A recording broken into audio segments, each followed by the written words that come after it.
Ang bulong sa kuweba. Sa bayan ng San Roque, may isang lumang kuweba sa kabila ng ilog na matagal nang kinatatakutan ng mga tao. Sabi ng matatanda, may mga nawawala roon, mga hindi na muling nakita, o kung bumalik man, ay hindi na sila ang dating sila.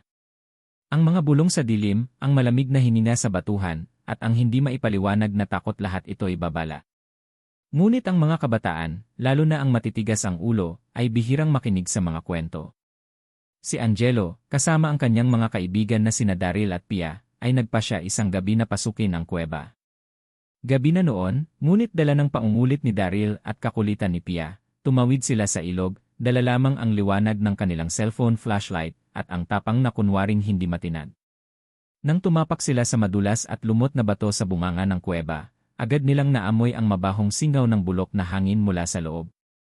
Putik, ang baho, reklamo ni Pia, yumakap sa sarili. Wala yan, sagot ni Angelo, pilit nang umiti. Bato lang yan. Pumasok sila ng mas malalim.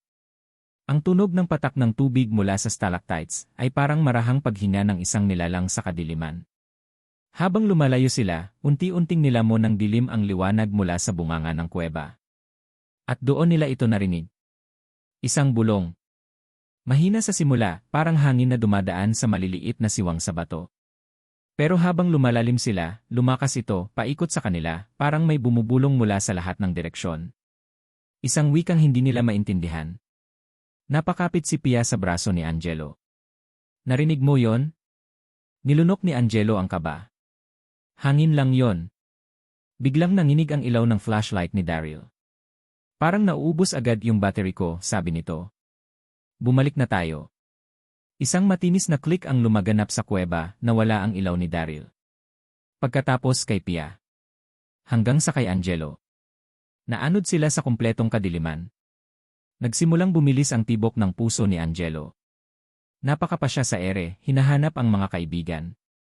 Pero nang mahawakan niya ang manggas ng damit ni Pia, bigla na lang siyang nawalay sa kanya.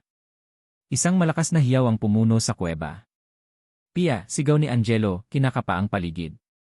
Sumagot ang isang tunog, isang malalim, basang paghinga, malapit na malapit sa kanya. At pagkatapos, sa isang boses na parang pinagtagpi-tagping daan-daang iba't ibang tinig, may bumulong sa kanya. Pumasok ka ng malalim. Hindi ka na makakaalis ni. May malamig na daliri na dumampi sa batok ni Angelo. Tumakbo siya. Hindi niya alam kung saan, basta patakbo siya sa kadiliman, dumadaos-dos sa matutulis na bato, nadadapa, pero hindi humihinto. Sa likod niya, naririnig niya ang sigaw ni Daryl, isang sigaw na biglang naputol, kasabay ng tunog ng nabasag na buto. Pero hindi lumingon si Angelo. Hanggang sa makita niya ang isang bahagyang liwanag, ang labasan. Sinugod niya ito, humahangos palabas, at bumagsak sa malamig na lupa sa labas ng kuweba. Nanginginig ang buo niyang katawan, humihinal, hindi makapaniwala na nakalabas siya. Pero nang lumingon siya sa bunganga ng kuweba, wala sina Pia at Daryl. Tahimik ang kuweba. Tahimik hanggang sa muling bumulong ang dilim mula sa loob. Kulang pa kami.